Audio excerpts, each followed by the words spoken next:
Praise the lord. Hallelujah. Good morning. క్రీస్తునందు ప్రియులరా, మరొక నూతన వాగ్దానంతో మనము ఈ దినచర్యలు ప్రారంభించుకుందాము.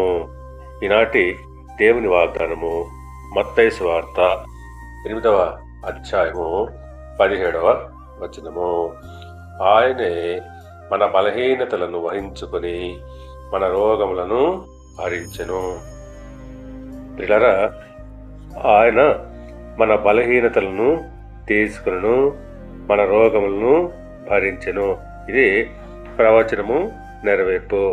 మన శారీరక, మానసిక, ఆత్మీయ బలహీనతలను ఆయన తనపై వేసుకున్నాడు. యేసు కేవలము మన పాపాలు క్షమించడం మాత్రమే కాదు, మన బాధలను కూడా భరించాడు.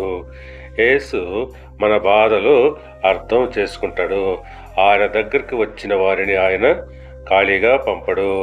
సిలువపై ఆయన చేసిన కార్యము మన సంపూర్ణ విమోచనకు ఆధారము. కనుక పిల్లరా, ఆయన మన ఆధ్యాత్మిక, శారీరక స్వస్థతను అనుగ్రహిస్తాడు.